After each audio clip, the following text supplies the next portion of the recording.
Hello दोस्तों, it is new lecture of nucleic acid. इस lecture में हम न्यूक्लिक एसिड और उसके अदर पार्ट्स को पढ़ेंगे। The other type of macromolecule that one would find in the acid insoluble fraction of any living tissue is nucleic acid. मतलब other type of macromolecule, मतलब बहुत सारे मैक्रोमॉलिक्यूल को इस चैप्टर में आगे भी पढ़ा जा सका है।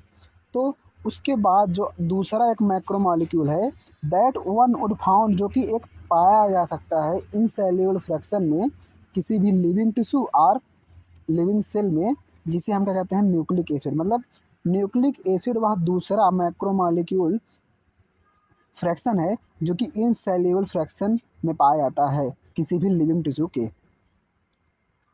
These are the polynucleotides. यह क्या होते हैं? पॉलीन्यूक्लियोटाइड्स होते हैं। मतलब अगर हम इसकी चेन की बात करें तो यह एक न्यूक्लिक एसिड का चेन है। किसका होता है? न्यूक्लिक एसिड का यह एक चेन है। तो इसके बीच में बहुत सारे पॉलीन्यूक्लियोटाइड, इसके बीच में क्या होते हैं? बहुत सारे पॉलीन्यूक्लियोटाइड मिलकर के इस न्यूक्लिक एसिड की चेन को बनाते हैं। Together with polysaccharide and polypeptides, these comprise the true macromolecular fraction of any living tissue or cell. Together with polysaccharide and polypeptides, यहाँ पॉलीसेक्राइड एंड पॉलीपेप्टाइड्स की बात जो की गई है। पॉलीसेक्राइड यानी शुगर, कोई भी स्टार्च या अदर, या पॉलीपेप्टाइड्स यानी प्रोटीन की बात की गई है। तो ये दोनों क्या होते हैं? एक मैक्रोमॉलिक्यूल होते हैं। तो ये दोनों मिल कर के न्यूक्लिक एसिड को बनाने में हेल्प करते हैं। इसीलिए हम इसे क्या कहते हैं? न्यूक्लिक एसिड में ये पाए जाते हैं, इसीलिए हम इसे क्या कहते हैं? True macromolecule fraction of any living tissue. For nucleic acids the building blocks is are nucleotide.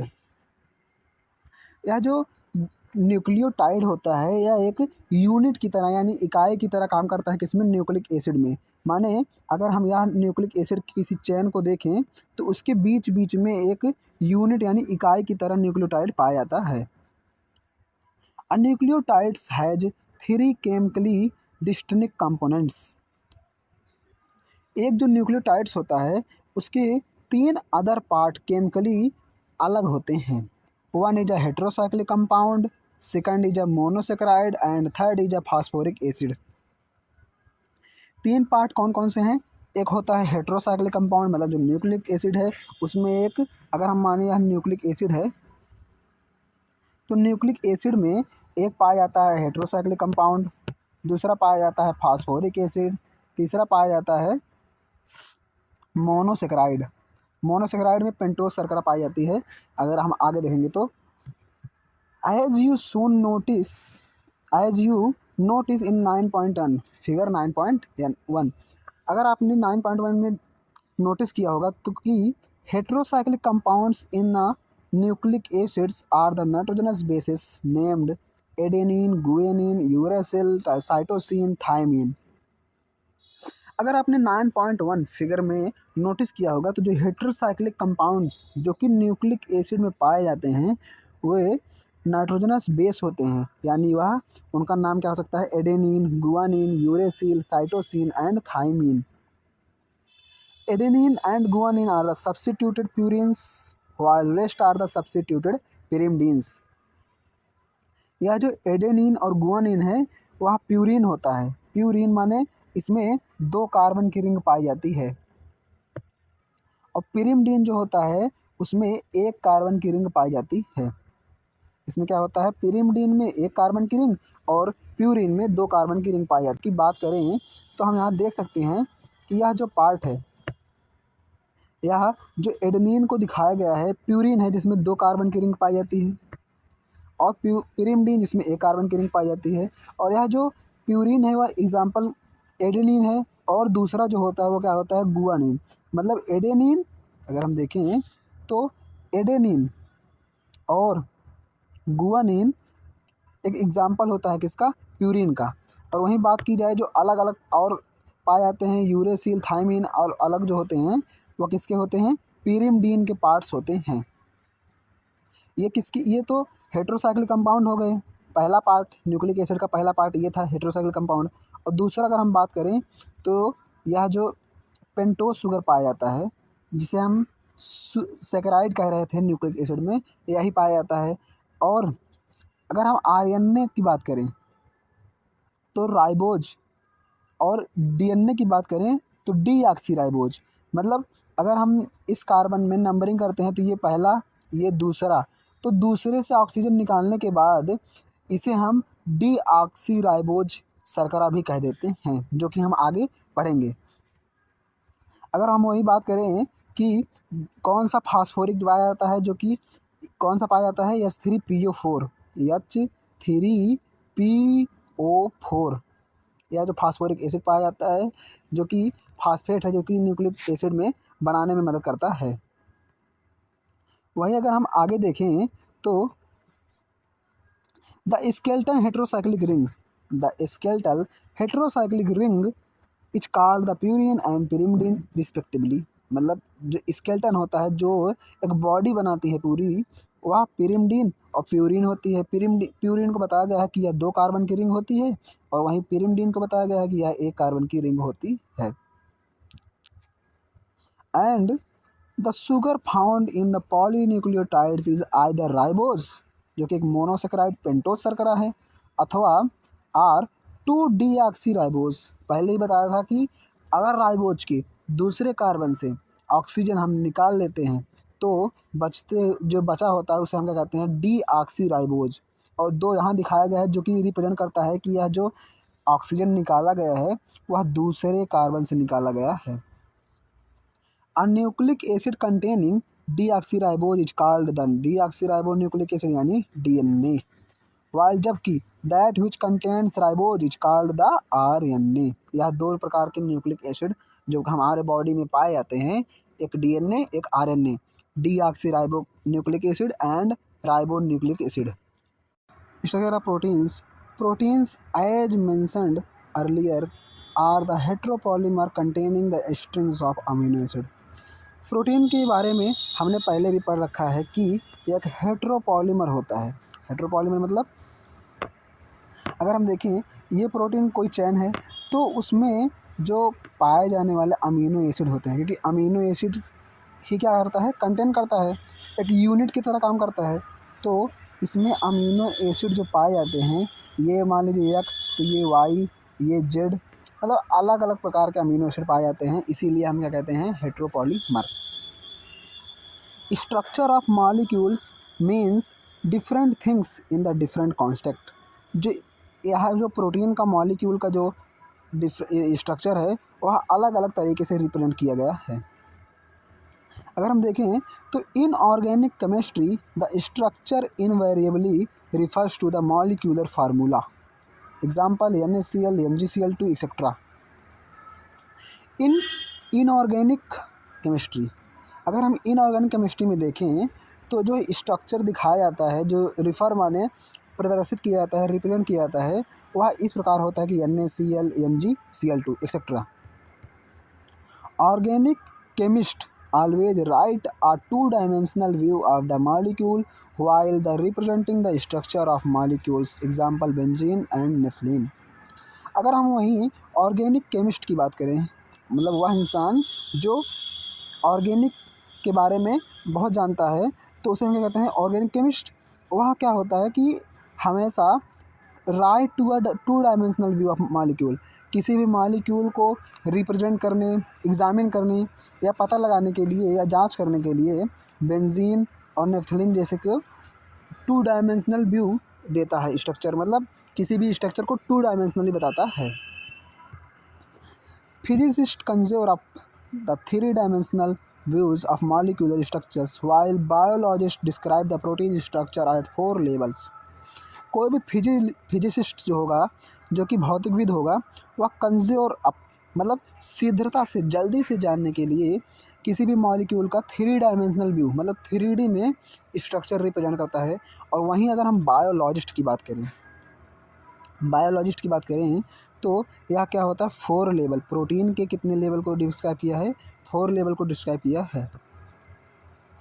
The sequence of amino acid that is the positional information in a protein, which is the first amino acid, which is the second, and so on is called the primary structure of protein.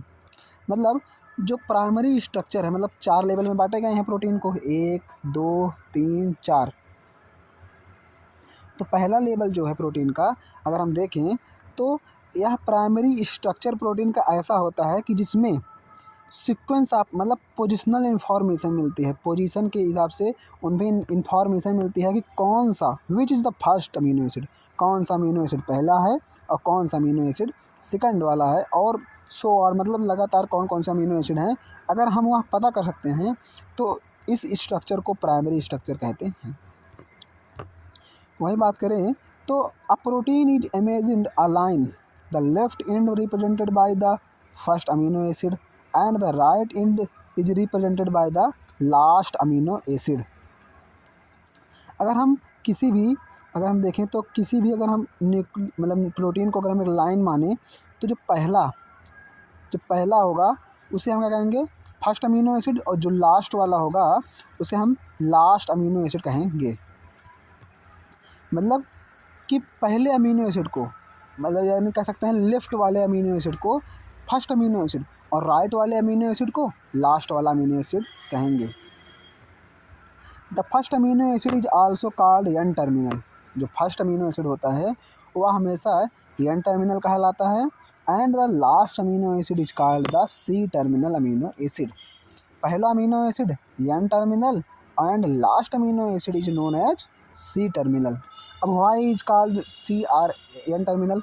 अगर हम किसी भी protein amino acid की structure बनाएं तो हम देखेंगे कि यह हमारा स्टिक ग्रुप, और इसमें हाइड्रोजन, और यह क्या होता है वेरिएबल बदलने वाला, हमेशा कि अलग अलग ग्रुप रखकर हम अलग अलग अमीनो एसिड बना सकते हैं।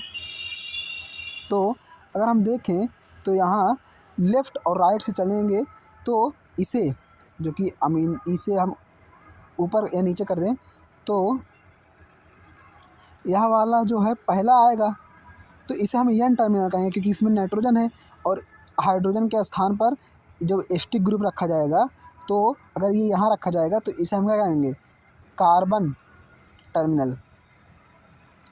अगर हम आगे देखें तो the last amino acid is called the C terminal. A protein thread does not exist throughout as a extended rigid rod. यहाँ जो बताया गया कि जो एक प्रोटीन है उसे हम एक लाइन की तरह मान लें, लेकिन जो एक प्रोटीन होता है वह एग्जिस्ट नहीं करता है मतलब वह रह नहीं सकता है किसमें, एक लाइन में, एक रिजिड रॉड में, एक सीधी रॉड में रह नहीं सकता है। The thread is the folded in the form of helix of course. मतलब जो थ्रेड होता है वह प्रोटीन का जो थ्रेड होता है अमीनो एसिड का, वह फॉर्म ऑफ हेलिक्स मतलब हेलिक्स के रूप में आ जाता है, मतलब एक राउंडेड हो जाता है, जैसा हम देख सकते हैं यह राउंडेड हो जाता है। उसी प्रकार किसी भी जो प्रोटीन का होता है टर्मिनल यानी चेन, वह रिजिड रॉड में नहीं रह सकता है बल्कि वह हेलिक्स के रूप में आ जाता है। वही बात करें, of course only some proteins of protein thread are arranged in the form of helix. In proteins only right-handed helix are observed. Other regions of the protein thread are folded into the other forms, what is called secondary structure of protein. अगर हम इस line को देखें तो of course only some proteins of thread are arrange, मतलब केवल कुछ ही proteins जो होते हैं वह एक थ्रेड माने एक लाइन के रूप में होते हैं। अदर रीजन्स होते हैं वह एक फोल्डेड हो जाते हैं, जिसे हम क्या कहते हैं, सेकेंडरी स्ट्रक्चर कहते हैं। मतलब अदर रीजन्स जो होते हैं और फोल्डेड हो जाते हैं, जिसे हम सेकेंडरी स्ट्रक्चर्स कहते हैं। और इसमें जो फोल्ड दिखाई देता है उसमें राइट हैंडेड फोल्ड होता है। मतलब इस प्रकार या जो अमीनो एसिड के चेन्स फोल्ड करते हैं वह राइट हैंडेड की तरफ फोल्ड होते हैं। In addition the long protein chain is also folded upon itself like a hollow woollen wall, giving rise to the tertiary structures. Figure 9.3 में देख सकते हैं कि यह जो सेकेंडरी स्ट्रक्चर है अगर यह खुद में ही हेलिक्स बना ले या खुद में ही फोल्ड हो जाए और स्वयं में, तो यह राइज टू माने देता है, टर्सरी स्ट्रक्चर्स को रिप्रेजेंट करता है। This give us a 3 dimensional view of a protein. और यह जो टर्सरी स्ट्रक्चर है यह 3 डायमेंशनल व्यू को रिप्रेजेंट करता है, प्रोटीन के 3 डायमेंशनल व्यू को रिप्रेजेंट करता है। Tertiary structure is absolutely necessary for the many biological activities of proteins. और यह जो टर्सरी स्ट्रक्चर होती हैं यह एब्सोल्युटली माने निश्चय ही, नेसेसरी माने ज़रूरी है, for the many biological activities of proteins. Protein के बहुत सारे एक्टिविटीज़ के लिए यह टर्सरी स्ट्रक्चर्स नेसेसरी होती है, माने ज़रूरी होती है। Some proteins are assembly of more than one or polypeptides or subunits in manner in which these individual folded polypeptides or subunits are arranged with respect to each other. This is architecture of the proteins, otherwise is called the quaternary structure.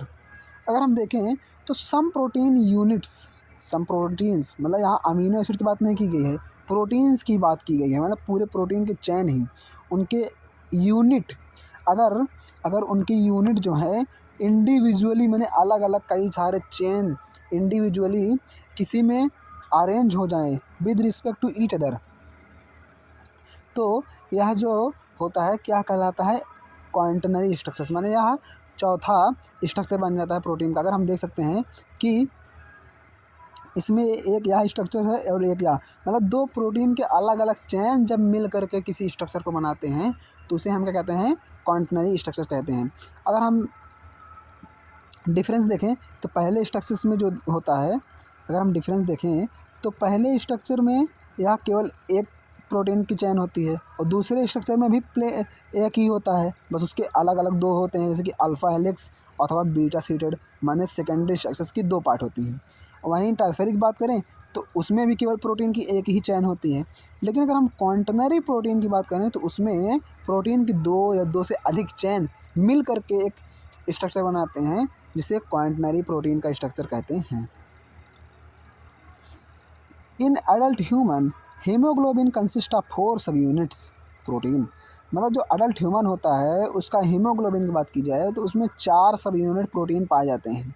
2 of these are identical to each other, जिसमें से दोनों एक दूसरे के, मतलब अगर 4 हैं, अगर हम मान लीजिए 4 हैं तो 2 आइडेंटिकल होते हैं, 2 अलग आइडेंटिकल होते हैं, मतलब 2 आपस में आइडेंटिकल होते हैं और ये 2 आपस में अलग आइडेंटिकल होते हैं। जैसे कि अगर हम देख सकते हैं कि alpha type and beta type दो यह प्रोटीन चैन पाए जाते हैं जो कि सब यूनिट मिल करके क्वाटर्नरी स्ट्रक्चर्स बनाते हैं, जो कि यह अल्फ़ा टाइप अमीनो मतलब अल्फ़ा टाइप प्रोटीन चैन और बीटा टाइप प्रोटीन चैन क्वाटर्नरी स्ट्रक्चर्स को बनाता है, जो कि एग्जांपल है किसका, क्वाटर्नरी स्ट्रक्चर्स का। यह हीमोग्लोबिन ह्यूमन के पाया जाता है। एंजाइम्स की बात की जाए तो almost all enzymes are proteins.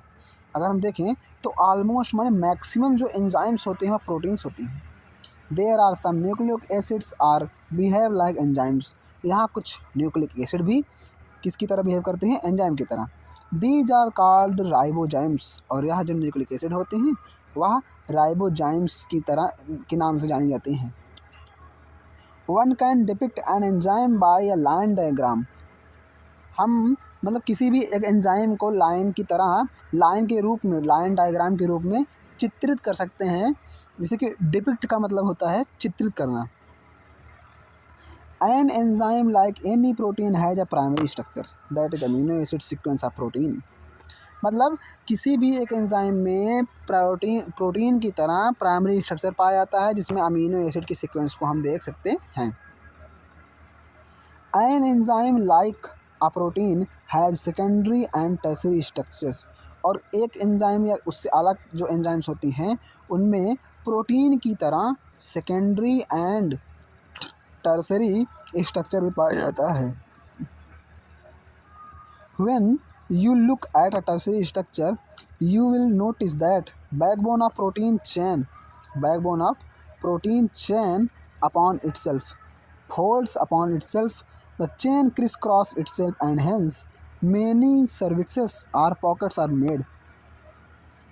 वही अगर हम देखें when you look when you look tertiary structure you will notice that backbone of protein, मतलब अगर हम देखें तो इसमें बहुत सारे ऐसे, इसे हम क्या कहते हैं, सर्विक्स आर पॉकेट्स कहते हैं, कि जब वह स्वयं में खुद पे फोल्ड होता है तो वह क्रिस क्रॉस करके एक पॉकेट्स बनाता है। वन सच पॉकेट्स, और ऐसा pockets is the active site, enzyme का क्या होता है, एक्टिव साइट होता है। An active site of an enzyme is a cervix or pocket into which a substrate fits, मतलब किसी भी एक एक्टिव साइट का जो होता है, एंजाइम का किसी भी एक एक्टिव साइट जो होता है, यानी पॉकेट्स या सर्विक्स, जिसमें सबस्ट्रेट माने आधार जिससे रिएक्शन होगा वह आकर के किस में फिट होता है, एक्टिव साइट में। These enzymes through their active site catalyse reactions at a high rate, और इसीलिए जो एंजाइम्स होती हैं थ्रू दियर एक्टिव साइट, अपने एक्टिव साइट द्वारा कैटलाइज करती हैं, माने उस रिएक्शन को तेज करती हैं। Enzyme catalyst differ from inorganic catalyst in many ways, जो एंजाइम कैटलिस्ट है माने जो ह्यूमन में काम करता है वह इनऑर्गेनिक कैटलिस्ट से बहुत तरीक़ों से डिफर माने डिफरेंट माने अलग है। But one major difference needs mention, लेकिन एक जो मेजर माने प्रमुख डिफरेंस है वह मेंशन करना ज़रूरी है कि inorganic catalysts work efficiently at a high temperature and high pressure, while enzymes get damaged at high temperatures।